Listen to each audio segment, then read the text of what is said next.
A woman sits quietly on a Boeing 737. Nobody knows her secret. She used to be a fighter pilot with 15 years of combat missions. But she hid that truth from everyone. When the aircraft suddenly starts shaking violently and both pilots lose control, she reveals everything. She walks to the cockpit and takes over. Now she must land this dying Boeing 737 on a highway or everyone dies. Nobody knew, until she saved them all. Before you watch full story, comment below from which country are you watching. Don't forget to subscribe for more amazing stories. The morning was bright and warm at Denver Airport. Hundreds of people walked through the terminal, pulling suitcases and holding coffee cups. They all looked tired, the way travelers do when they have to wake up early. Among these people was a woman named Sarah Mitchell. She was in her late 30s with short dark hair tied back simply. She wore blue jeans and a plain navy sweater, the kind of clothes that make you blend into any crowd. When you looked at her, you would think she was just an ordinary person going to visit family or perhaps going on a business trip. Nobody noticed her as she walked toward the gate. Nobody paid attention to the way she moved or what she carried. She was like a ghost walking through a crowd of living people. This was exactly what Sarah wanted. She had worked hard for 3 years to be invisible. She did not wear anything with military symbols. She did not tell anyone about her past. She did not speak about the things she had done. When people asked her what she did for work, she gave simple answers that made them lose interest. The truth was something very different. Sarah Mitchell had spent 15 years as a fighter pilot in the United States Air Force. Her call sign was Viper. She had flown F-16 fighter jets over dangerous countries. She had completed more than 3,000 hours flying combat missions. She had trained for emergencies that most pilots never face. She had commanded a squadron of pilots and made decisions that saved lives. But that was her past life. 3 years ago, she had left the Air Force. She wanted a normal life. She was tired of the danger. She was tired of the deployments. She was tired of the weight of command. So she had walked away from everything and tried to become someone new, someone ordinary, someone invisible, someone who could disappear into a crowd at an airport and never be remembered. At gate B-27, Sarah scanned her boarding pass and walked onto the plane. It was a Boeing 737, a common commercial aircraft. The plane would fly from Denver to Seattle. It was just another flight, one of thousands that happened every day across America. A flight attendant named Jessica smiled at the passengers as they boarded. Her smile was pleasant but not real. She had smiled at thousands of passengers and would smile at thousands more. She barely looked at Sarah as she walked past. Sarah found her window seat in row 14, seat F. She had chosen this seat carefully during online check-in. She placed her small backpack in the overhead bin and sat down. She pulled out a paperback novel and opened it. She looked like every other passenger on the plane. A businessman in his 50s sat down in the aisle seat next to her. He immediately opened his laptop computer and began to work. He did not look at Sarah. He did not acknowledge her in any way. To him, she was simply another passenger, someone to ignore. Sarah was happy with this. This was what she wanted, to be ignored, to be invisible, to be nobody. The plane pushed back from the gate and began to taxi toward the runway. The Boeing 737 climbed into the sky. The captain's voice came over the speaker, announcing their altitude and expected arrival time in Seattle. Everything seemed normal and routine. After 30 minutes of flying, the plane reached its cruising altitude of 37,000 feet. The seatbelt sign turned off with a soft chime.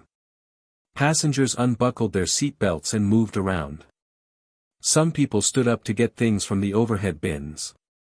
Flight attendants began preparing drinks and snacks. Sarah remained in her seat, reading her novel. The businessman beside her was still typing on his laptop. A young mother behind them was trying to keep her small child entertained. Across the aisle, a college student wore headphones and listened to music. It was just an ordinary flight, like thousands of others. In the cockpit, Captain Robert Hayes sat in the left seat. He was 60 years old and had been flying for United Airlines for 22 years. He had flown over 15,000 hours, mostly in Boeing 737s. He knew this aircraft like he knew his own home. First Officer Amanda Chen sat in the right seat. She was younger and newer to the airline, but she was skilled and careful. Captain Hayes trusted her completely. Everything in the cockpit was normal. The engines were running perfectly. The systems were all working correctly. The weather ahead was clear. They would arrive in Seattle 5 minutes ahead of schedule. Then something went wrong. A warning light turned on in the cockpit. It was not a loud alarm, just a soft chime and a light on the instrument panel. But both pilots heard it and noticed it immediately. "What do we have?" Captain Hayes asked. His voice was calm because single warning lights were common and usually not serious. First Officer Chen looked at the instrument panel. "Oil pressure dropping on engine number 2, she said. Her voice was steady, but she was now more focused. Captain Hayes leaned forward to check what she was seeing. The oil pressure gauge showed numbers that were too low. It should have shown 45, but it was showing 38 and continuing to drop. "Pull out the quick reference handbook," Captain Hayes said. This handbook contained instructions for every problem that could happen on the aircraft. Chen was already reaching for it, turning to the section about engine oil pressure problems. Then something worse happened. 2 more warning lights turned on at the same time. New warnings appeared on the computer screen. "Hydraulic pressure low on System A," Chen called out. Her voice was now tight and worried. "We also have a fuel imbalance warning," she added. Captain Hayes felt his heart rate increase. Multiple systems failing at the same time was not normal. This was not something that happened on well-maintained aircraft flying in perfect weather. Before they could understand what was happening, the entire aircraft began to shake violently. It was not the gentle shaking of turbulence. It was a sharp, violent vibration that ran through the whole airplane. In the cabin, passengers gasped. Some people grabbed the armrests. Drinks fell from tray tables and spilled onto seats. Sarah's head snapped up from her book. She felt the vibration through her entire body. Her fighter pilot training kicked in immediately. She recognized this type of vibration. Something was mechanically very wrong with the aircraft. She looked out the window at the wing and engine.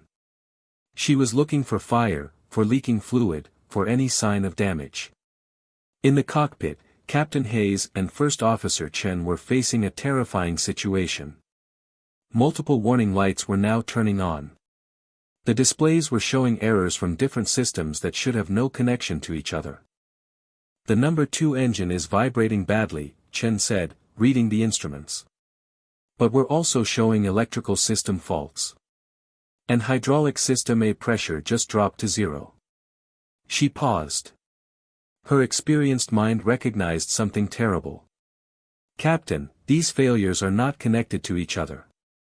This is not one broken system. Multiple independent systems are failing at the same time." Hayes knew what this meant. This was the kind of emergency that pilots trained for but hoped would never happen. He reached for the radio. His training took over even though his mind was racing with fear.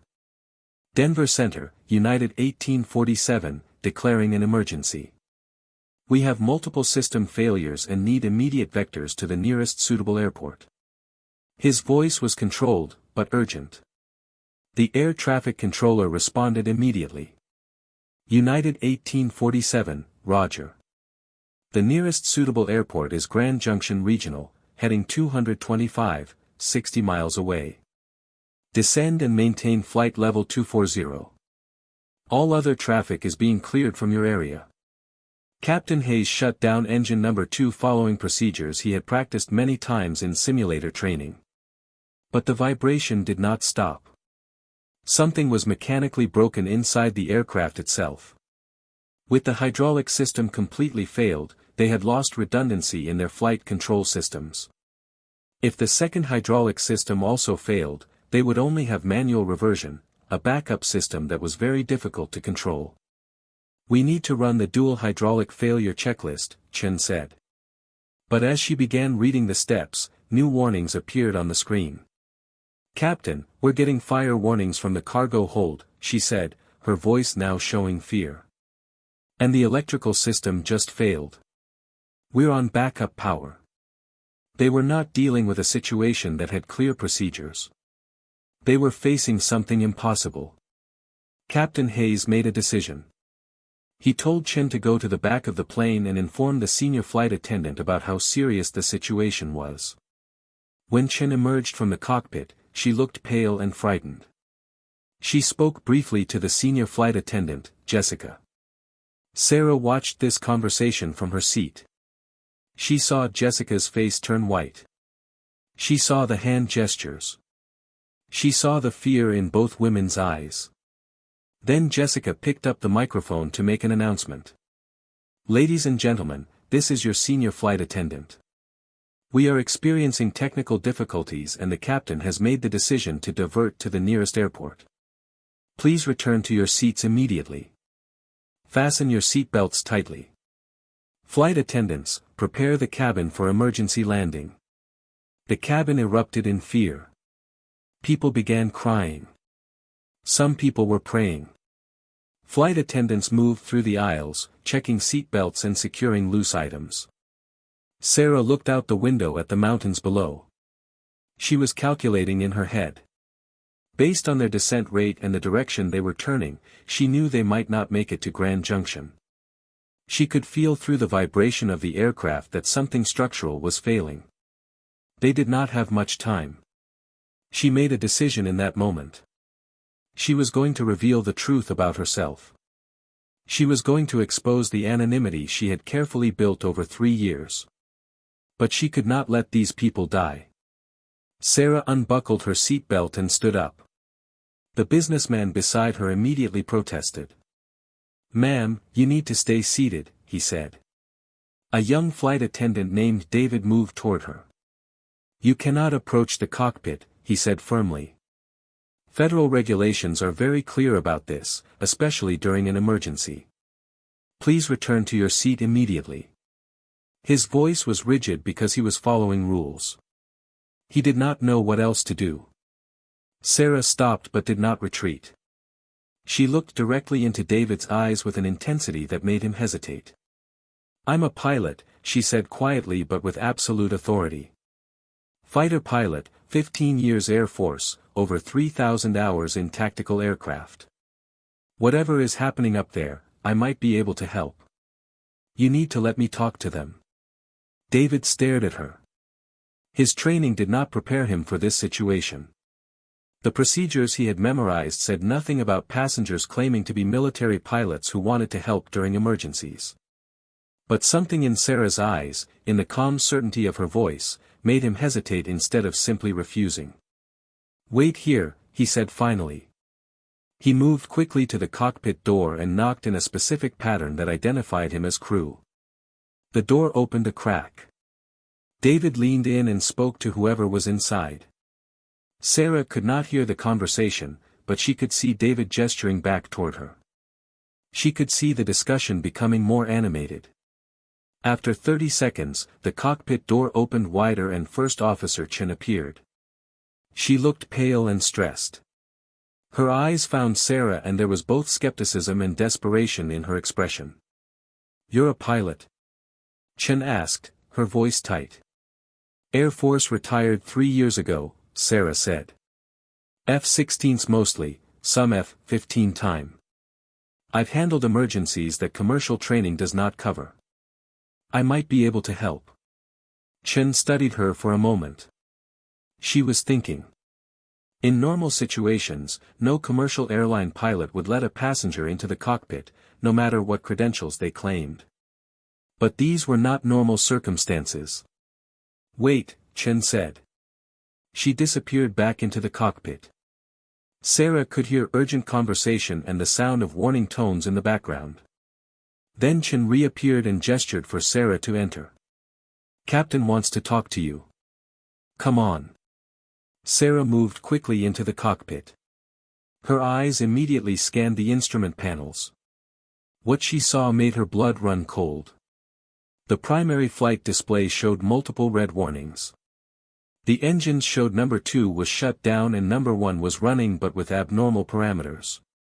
Hydraulic system A showed 0 pressure. System B was fluctuating dangerously. The aircraft was shuddering with a vibration that Sarah immediately recognized as structural damage. Captain Hayes turned in his seat to look at her. His face showed the strain of a man who had exhausted his training and was facing the reality of possibly dying along with everyone behind him. "You're a fighter pilot?" he asked, his voice hoarse.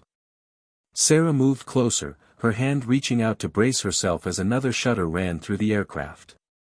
"Yes, sir. Call sign Viper. 15 years tactical aviation, multiple combat deployments, extensive emergency handling experience, including flying damaged aircraft. What's your situation?" Hayes gestured at the instrument panel with a shaking hand. "Multiple independent system failures. We shut down engine 2 due to oil pressure loss and vibration, but the vibration got worse. We've lost hydraulic system A completely and B is degrading. We're getting fire warnings from the cargo hold that we cannot confirm or fight. Electrical system has shed main AC buses. We're on backup power. And I don't know why any of this is happening. Nothing in my training explains simultaneous failures across systems that have no connection to each other." Sarah's mind was already working through the problem. "How long since the failure started?" she asked. 8 minutes, Hayes said. Sarah thought quickly. In 8 minutes, this many systems had cascaded into failure. That meant they were not looking at simple maintenance problems. They were looking at catastrophic damage, probably structural, possibly from an engine failure that had sent debris through critical areas of the aircraft. "Do you still have flight control authority?" she asked. Hayes nodded. "So far, yes. But if we lose hydraulic system B, we drop to manual reversion and this aircraft becomes barely controllable. I can keep us in the air, but landing with manual reversion in a Boeing 737 is nearly impossible, even in perfect conditions." Sarah moved to look at the navigation display. "How far to Grand Junction?" she asked. 43 miles, Chen answered. "We're lined up for runway 35, but we're only making about 1,000 feet per minute descent because I'm afraid to increase our speed with this vibration." Sarah did the math in her head. At their current descent rate, they had maybe 15 to 18 minutes before landing. But she could feel through the vibration of the aircraft that they did not have 15 minutes. Something structural was failing. "Captain Hayes, with respect, you're not going to make it to Grand Junction," she said quietly. "Whatever is causing this vibration is going to fail before we get there. We need a closer option, something we can reach in 5 minutes or less." Hayes stared at her, his face showing the struggle between hope that she might know something he did not, and despair. "There is nothing closer," he said. "Grand Junction is the nearest airport with runways long enough for this aircraft and emergency services on site." Sarah moved to look out the windscreen. Her eyes scanned the terrain ahead. Mountains, valleys, patches of snow on higher peaks. Then she saw it. A long straight line cutting through a valley about 20 miles ahead. "What's that?" she asked, pointing. Chen leaned forward to look. "Interstate 70. It runs through Glenwood Canyon." Hayes shook his head immediately. "You cannot be suggesting what I think you're suggesting. Landing a Boeing 737 on a highway is not realistic. It's not even survivable." Sarah turned to face him directly. Her voice was calm, but it carried absolute authority. "Captain, I'm not suggesting it. I'm telling you, it's your only option. You have maybe 5 minutes before this aircraft comes apart. That highway is clear. It's straight and it's wide enough if we come in at the right angle. I've landed damaged aircraft in worse conditions. On a highway? Hayes demanded, his voice rising. On runways with no tower, no lights, no guidance systems while taking enemy fire with hydraulics failing and flight controls barely responding, Sarah said. I've brought home F-16s that had no right to still be flying. I know what damaged aircraft can do and what they cannot do. This aircraft cannot make Grand Junction, but I can put it on that highway and save everyone aboard if you let me. Hayes looked at Chen. The aircraft shuddered again, harder this time. A new warning tone sounded as hydraulic system B pressure dropped another 10%. They were out of time. Every instinct Hayes had as a commercial pilot screamed at him not to hand control of his aircraft to a stranger. But he could see as clearly as Sarah that they were not going to make the airport. What do you need? He asked, the words coming out like broken glass. Sarah was already sliding into the jump seat behind the center console. Her eyes scanned the instruments with the focus of a fighter pilot preparing for combat. I need you to talk to air traffic control and declare that we're landing on Interstate 70, she said.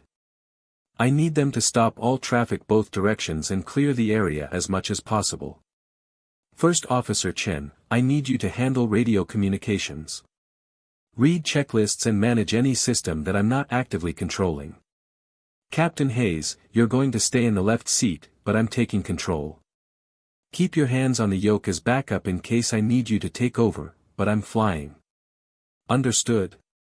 Hayes nodded slowly. Okay. You've got the aircraft. But if I tell you to hand back control, you do it immediately. This is still my cockpit. Sarah met his eyes with complete professional respect. Agreed. Now, let's save this aircraft. She reached forward and gripped the control column. She could feel through her hands the vibration and the resistance that indicated degraded hydraulic authority. I have the aircraft, she announced formally. You have the aircraft, Hayes confirmed, his hands moving to shadow her movements on his own control column. Chen was already on the radio, her voice tight but clear. Denver Center, United 1847. We are not going to be able to make Grand Junction. Request immediate closure of Interstate 70 both directions in the vicinity of Glenwood Canyon. We intend to land on the highway. There was a moment of shocked silence from the controller. Then his professional training kicked in. United 1847, say again your intentions. Chen repeated the request and the controller's voice came back with barely controlled disbelief. United 1847, Roger. I understand you intend to land on Interstate 70. I am notifying Colorado State Patrol and Emergency Services now. Be advised, I show traffic on that highway segment. It will take several minutes to stop and clear vehicles. Tell them we don't have several minutes, Sarah said, her hands moving across the instrument panel. We have maybe 2 minutes before structural failure. They need to do whatever they can, but we're landing on that highway regardless. Chen relayed this information. The controller's response was grim. United 1847, understood. All emergency services are being notified. Altimeter 30.12, winds 280 at 15 gusting 22. You are cleared to land any surface. Pilot's discretion. Sarah banked the aircraft left, her movement smooth despite the degraded flight controls. She was lining up on a heading that would bring them down the center line of the highway. Through the windscreen, she could see the ribbon of pavement ahead. She could see tiny specks that were cars and trucks still traveling on it. Those people had no idea that a commercial airliner was about to land in their midst. She deployed the speed brakes to increase the descent rate, ignoring the increased vibration. Chen, I need you to make a public address announcement, Sarah said. Tell the passengers to assume crash positions in 60 seconds. Be honest, but calm. Tell them we're attempting an emergency landing, and they need to be prepared for impact. Chen picked up the microphone and took a breath to steady herself. This is First Officer Chen. We are making an emergency landing. In 60 seconds, I will tell you to assume crash positions. When I give that command, bend forward, grab your ankles, and stay down until the aircraft comes to a complete stop. Crew, prepare for emergency landing. In the cabin, panic broke loose. People were crying, screaming, some praying in different languages. Flight attendants moved through the aisles, physically pushing passengers into the brace position. Their own fear was visible on their faces, but their training held them together. Sarah tuned out everything except the aircraft and the approaching highway. She was 4 miles out, descending through 6,000 feet. Her ground speed was still too high at 230 knots. She needed to slow down, but could not deploy full flaps because the asymmetric hydraulic failure might cause a loss of control. She was going to come in fast and hard, faster than any commercial landing should be. But she had done this before in fighters, and she knew the physics would work if she executed perfectly. 3 miles out, and she could now see individual cars on the highway. Some were pulling over. Drivers had been alerted by radio broadcasts or were seeing the massive aircraft descending toward them. But others were still moving, still unaware. Sarah knew with cold certainty that she could not avoid all of them. She was going to hit something. She was going to cause damage and possibly deaths on the ground. But the alternative was a mountainside crash that would kill everyone aboard with absolute certainty. "Captain, I need you to call out airspeed and altitude," she said, her voice steady. Hayes began a rhythmic cadence. 220 knots, 5,000 feet. 215 knots, 4,500 feet. 2 miles out, and the highway filled the windscreen. Sarah could see the canyon walls on either side. She was going to thread this aircraft through a gap that left maybe 50 feet of clearance on each wing tip. The vibration was constant now, a grinding shudder that she could feel in her teeth.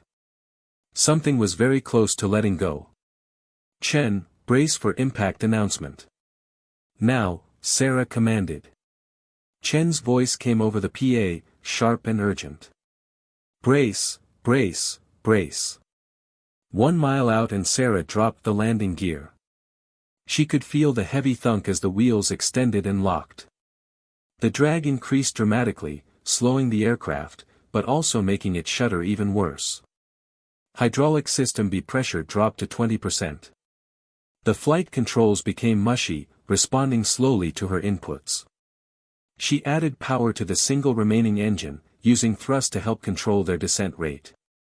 She was walking a razor's edge between too fast and too slow.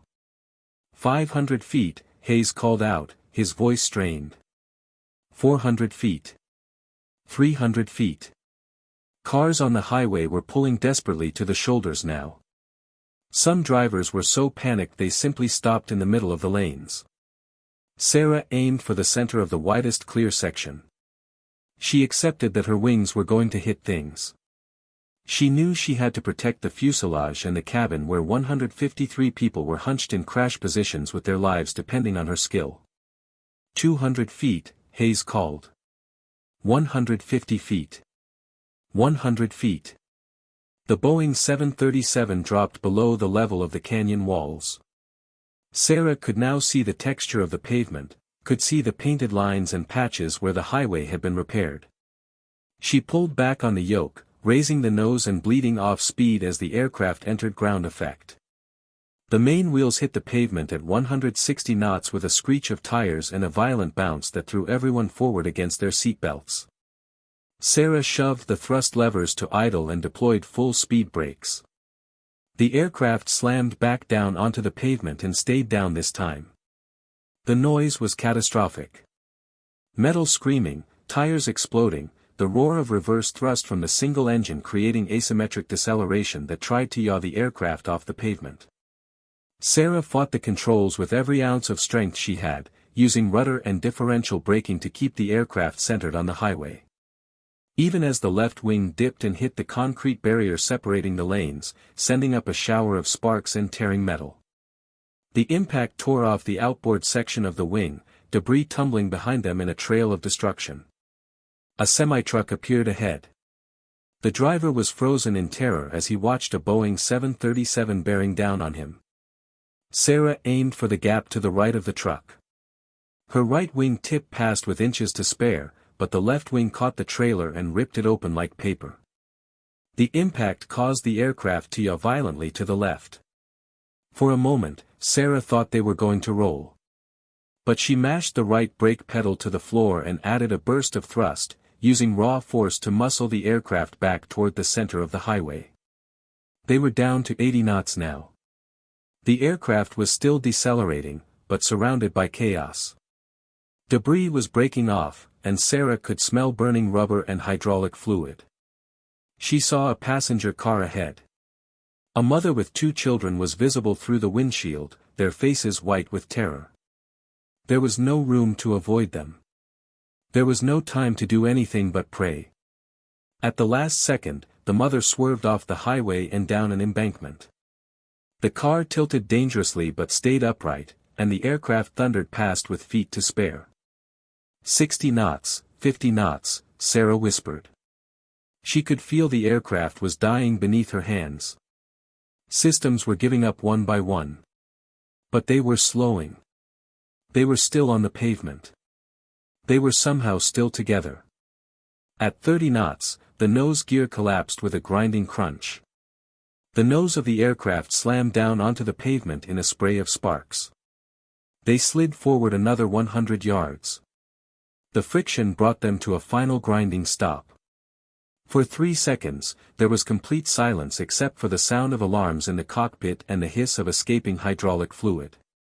Then Sarah's voice cut through the shock. Evacuate. Get everyone out now. She was already out of the jump seat, helping Hayes and Chen, who were sitting frozen in disbelief that they were still alive. She grabbed Hayes by the shoulder. Captain, evacuate the aircraft. You need to get your people out before something catches fire. Hayes snapped back to awareness. His training reasserted itself. He grabbed the PA microphone. Evacuate, evacuate, evacuate. Use all exits. Leave everything behind.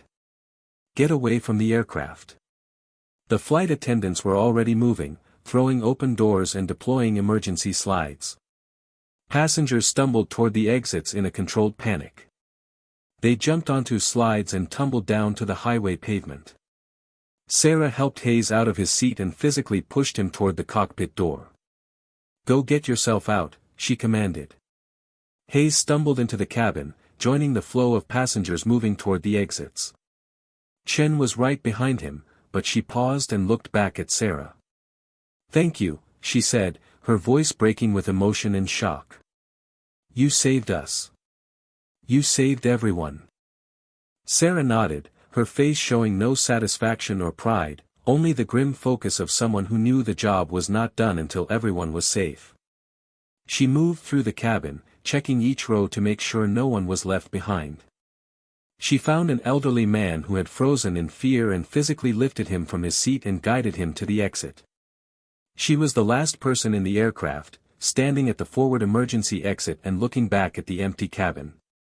Through the windows, she could see passengers running away from the aircraft, flight attendants counting heads and trying to establish order on the highway. Sarah jumped onto the emergency slide and rode down to the pavement.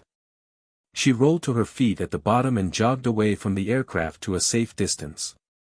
Only then did she turn and look at what they had done. The Boeing 737 sat in the middle of Interstate 70. Its nose was crumpled against the pavement, left wing torn and damaged, debris scattered behind it for half a mile. But it was substantially intact. As Sarah scanned the groups of passengers standing on the shoulder being checked by paramedics arriving from both directions, she could see that people were injured but alive. All of them were alive. Captain Hayes found her in the crowd. When their eyes met, she saw something in his face that went beyond gratitude. It was recognition of what she had done, of the expertise that had been required to bring that aircraft down in one piece, of the reality that every person here owed their life to a woman they had not known existed 45 minutes ago. He approached her, surrounded by flight attendants and passengers who were beginning to understand who had saved them. And when he spoke, his voice carried across the highway loud enough for dozens of people to hear. Everyone needs to understand something. This woman is why you're alive. I'm a pilot with 22 years of experience and I could not have done what she just did. She's a fighter pilot, a combat veteran, and she flew that aircraft when I had given up hope. Sarah held up a hand, uncomfortable with the attention, but Hayes was not done. I want everyone here to know her name. What's your name? He asked her directly. Sarah met his eyes and saw that he needed this. Needed to give her the recognition that commercial aviation procedures and regulations would never formally allow. Sarah Mitchell, she said quietly. Former Captain, United States Air Force. Call sign Viper. The crowd erupted in cheers and applause. People surged forward to thank her, to touch her arm or shake her hand, or simply to look at the face of the person who had saved them. Sarah accepted their gratitude with quiet dignity, but inside she felt the weight of what had happened settling onto her shoulders.